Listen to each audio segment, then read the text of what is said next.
नमस्कार दोस्तों। आज आपके साथ एक बहुत ही अहम टॉपिक को हम लोग डिस्कस करेंगे कि मिट्टी के अंदर और पर्यावरण के अंदर नाइट्रोजन साइकिल कैसे बनता है, एक नाइट्रोजन का चक्कर कैसे बनता है, कैसे एक पौधा नाइट्रोजन को लेता है, कैसे बहुत सारे जो ऑर्गेनिज्म होते हैं या बहुत सारे जीवाणु होते हैं वो इस नाइट्रोजन साइकिल में रोल प्ले करते हैं, कैसे हम लोग जो उर्वरक या फर्टिलाइजर डालते हैं वो आपके प्लांट के द्वारा अपटेक किए जाते हैं और उनका क्या आपका नेगेटिव इफेक्ट या पॉजिटिव इफेक्ट होता है।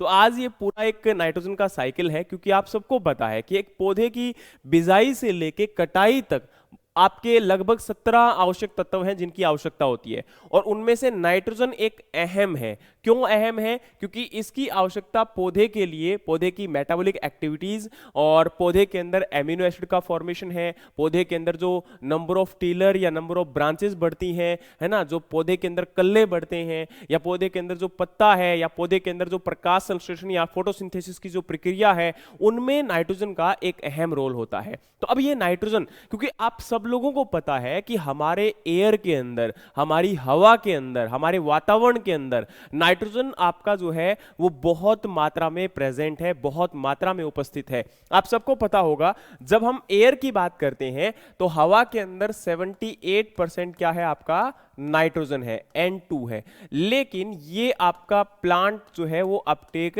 नहीं कर सकता। क्यों? क्योंकि ये जो आपकी N2 फॉर्म है इसको पौधा डायरेक्टली जो है एब्जॉर्ब नहीं कर सकता, अवशोषित नहीं कर सकता।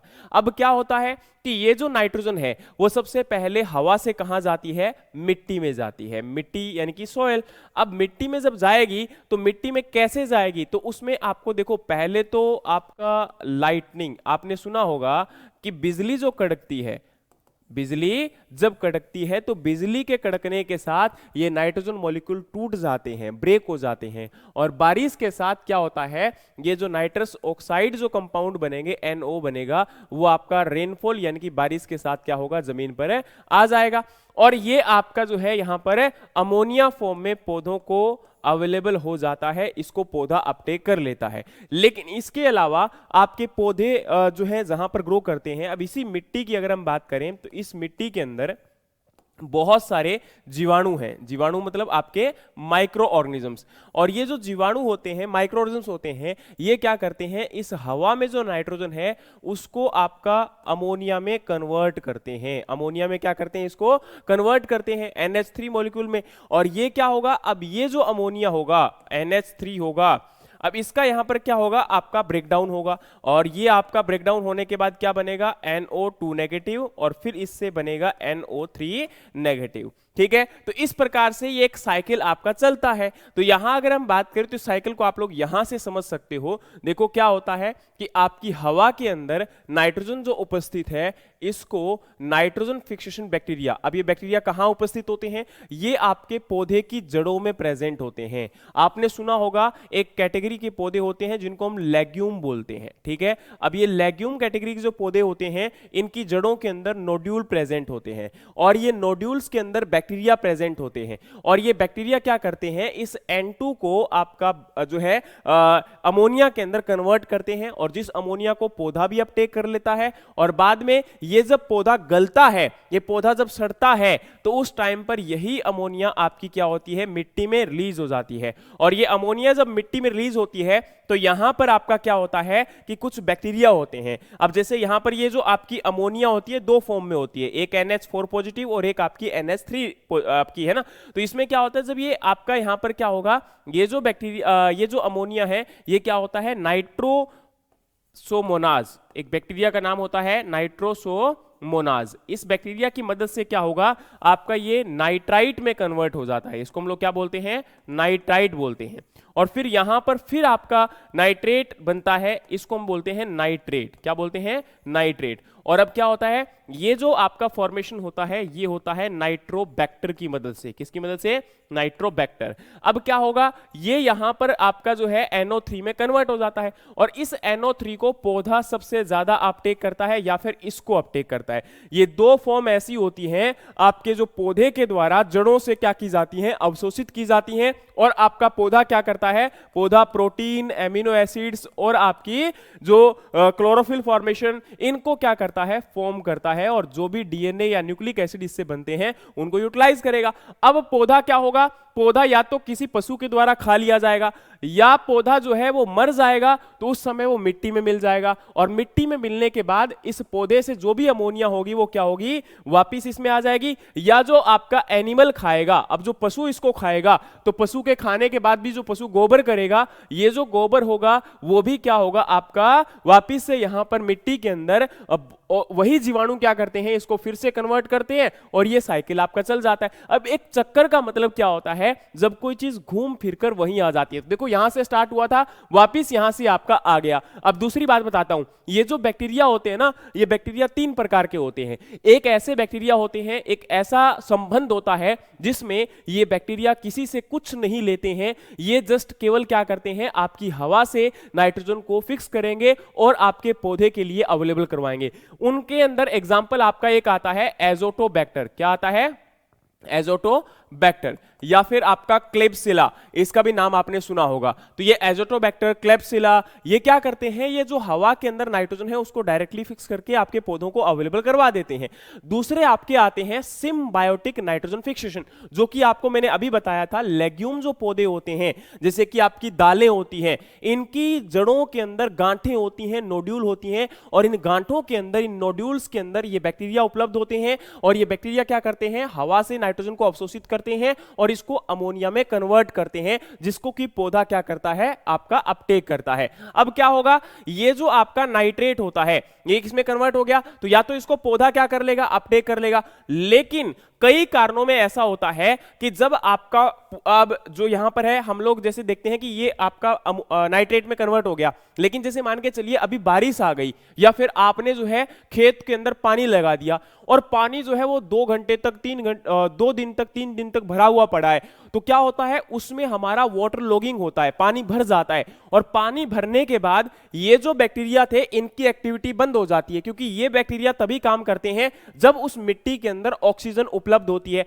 लेकिन जब सारा फील्ड, सारा आपका खेत पानी से भर जाएगा, तो उसमें क्या होगा? आपकी ऑक्सीजन की कमी हो जाएगी, तो वहां पर आपकी कंडीशन हो जाती है कि कार्बन डाइऑक्साइड की कंसंट्रेशन बढ़ जाती है, और उसमें क्या होता है कि ये जो नाइट्रेट होती है, ये नाइट्रेट वापस से एक बैक्टीरिया होता है, अब स्यूडोमोनास हो गया, बैसिलस हो गया, जो कि आपके एनएरोबिक बैक्टीरिया होते हैं। कैसे होते हैं?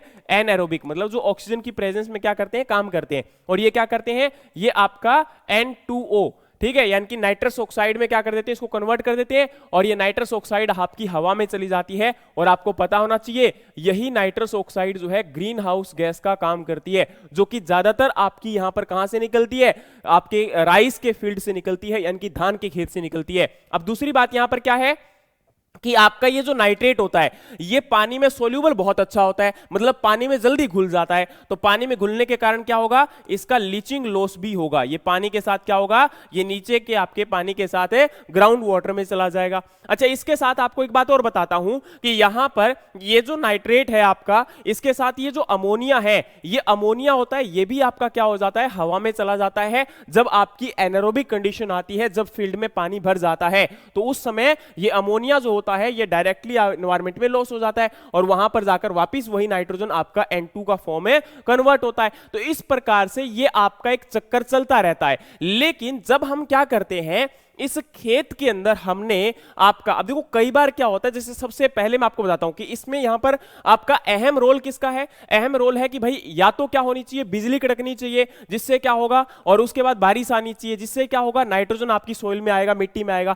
या क्या होना चाहिए? ये पौधे आपके जो है वो काम करने चाहिए। लेकिन पिछले कई सालों से हमने क्या किया? हमने जो है आपका ज्यादातर सीरियल्स को ग्रो करवाना स्टार्ट कर दिया। अब ये सीरियल्स क्या होते हैं? ये आपके ऐसे फूड ग्रेन्स होते हैं जो कि आपका ग्रामीणी फैमिली से बिलोंग करते हैं, और इनकी जड़ों के अंदर ऐसा कोई भी नोड्यूल नहीं होता, इनकी जड़ों में ऐसा कोई भी बैक्टीरिया नहीं होता जो कि आपका हवा से नाइट्रोजन को क्या कर सके? मिट्टी में डाल सके। तो अब क्या होगा? धीरे धीरे आपकी मिट्टी के अंदर नाइट्रोजन की कमी होती जाएगी। तो उस अवस्था में हमें क्या करना पड़ता है, अब आपको याद होगा ग्रीन रेवोल्यूशन, हरित क्रांति के समय से भारत के अंदर किसान क्या करते डाल रहे हैं, यूरिया जैसे फर्टिलाइजर, जो हम लोग जैसे नाइट्रोजन की बात करें तो नाइट्रोजन के लिए एक अहम फर्टिलाइजर हम लोग डालते हैं, और हमारा कौन सा होता है, नाइट्रोजन होता है आपका यूरिया फॉर्म में। तो आप जब इस यूरिया को या आप कोई भी आपके नाइट्रोजन फर्टिलाइजर को मिट्टी में डालते हो, तो मिट्टी में डालने के बाद क्या होता है, ये आपका पौधा इसको अपटेक कर लेता है, और जिससे हमें लगता है कि पौधा तो स्वस्थ हो रहा है।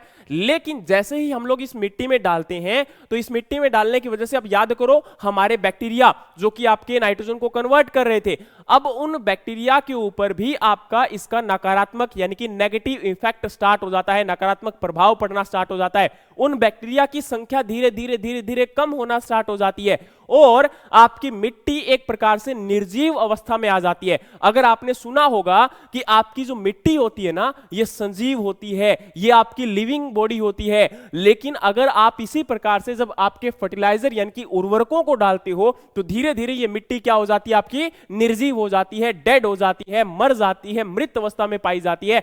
अब हमें ये जो फर्टिलाइजर डालने थे, उनको हमें बार बार डालना पड़ेगा, और ज्यादा डालना पड़ेगा। अच्छा, इसके साथ क्या होता है, यही आपका फर्टिलाइजर जब बारिश आती है या फिर आपका कोई मतलब पानी के साथ बह के, ये क्या होते हैं, पानी के साथ बह के, और जो पानी के जो पोंड होते हैं या नदियां होती हैं या झील होती हैं, उनमें चला जाता है। अच्छा, ये जो आपका फर्टिलाइजर जब झील में जाता है, तालाब में जाता है, तो वहां पर जाकर ये काई उत्पन्न करता है, एल्गी प्रोड्यूस करता है, जो कि आप लोग ये देख सकते हो। और ये जब काई उत्पन्न करता है, अब यहां पर क्या होता है, इस काई को उत्पन्न करने में एक फास्फोरस और एक नाइट्रोजन, ये दो अहम रोल प्ले करते हैं। सबसे ज्यादा फास्फोरस का रोल होता है, फिर आपका यहां पर नाइट्रोजन का रोल होता है। तो ये जब काई आपकी उत्पन्न हो जाती है, काई प्रोड्यूस हो जाती है, एल्गी प्रोड्यूस हो जाती है, तो इस एल्गी के पूरे आपके पानी के ऊपर लगने आपके डिपॉजिट होने के कारण इस पानी में ऑक्सीजन की क्या आ जाती है, कमी आ जाती है, जिससे उस पानी में रहने वाले जीव धीरे धीरे मरना स्टार्ट हो जाते हैं, और वो पानी आपका जहरीला हो जाता है, टॉक्सिक हो जाता है, और एक ऐसी कंडीशन आती है कि वो पानी आपका उपयोग के लायक नहीं रहता है। तो हम लोग धीरे धीरे क्या करते जा रहे हैं, इन उर्वरकों का प्रयोग करके हमारी मिट्टी को भी खत्म करते जा रहे हैं, हमारे पानी को भी हम लोग खराब करते जा रहे हैं। तो इनका यहां पर बहुत ही नेगेटिव प्रभाव होता है आने वाले समय के अगर अनुसार हम लोग बात करें तो ये हमारा यहां पर पूरा का पूरा एक नाइट्रोजन का साइकिल था, जिसमें हमने समझने की कोशिश की कि हवा के अंदर जो नाइट्रोजन है वो किस प्रकार से मिट्टी में आती है, किस प्रकार से पौधे उसका उपयोग में लाते हैं, किस प्रकार से ये जो आपका ऑर्गेनिक मैटर होता है वो धीरे धीरे वापस आपका डिकम्पोज होता है, और डिकम्पोज होने के बाद कैसे हमारा जो है वापस से इसका जो है साइकिल एक प्रकार से चल पड़ता है। और जब हम लोग आपका आर्टिफिशियल यानी कि जो हमारे उर्वरकों को या फर्टिलाइजर्स को खेत में डालते हैं, तो उससे हमारी मिट्टी की जो उर्वरता है, जो आपकी यहां पर उसकी प्राकृतिक क्षमता है, नेचुरल जो आपकी कैपेसिटी है, वो धीरे धीरे क्या हो जाती है जी, खत्म हो जाती है। उम्मीद है कि ये बात आपको समझ में आई होगी, और इसी प्रकार के और भी अच्छे सेशंस और क्वालिटेटिव कंटेंट्स के लिए हमारे चैनल को सब्सक्राइब कर लीजिएगा। और अगर आपको कंटेंट पसंद आया तो लाइक, शेयर और कमेंट करना मत भूलिएगा, हमें बताइएगा कि हमें सेशन कैसे लगा। और इसी के साथ में एक आपसे और उम्मीद है कि आप ये भी बताइए कि आपको आने वाले समय में किस प्रकार के सेशन चाहिए, ताकि हम उनके ऊपर भी काम कर सकें, और अगर हमसे कोई गलती हुई है तो उसके बारे में भी हमें बताएं, ताकि हम आने वाले भविष्य में और सुधार करके और एक अच्छे लेवल पर एक किसानों के लिए और आपके एग्रीकल्चर स्टूडेंट्स के लिए अच्छा कंटेंट और नॉलेज लेकर आ सकें। धन्यवाद। जय हिंद, जय भारत।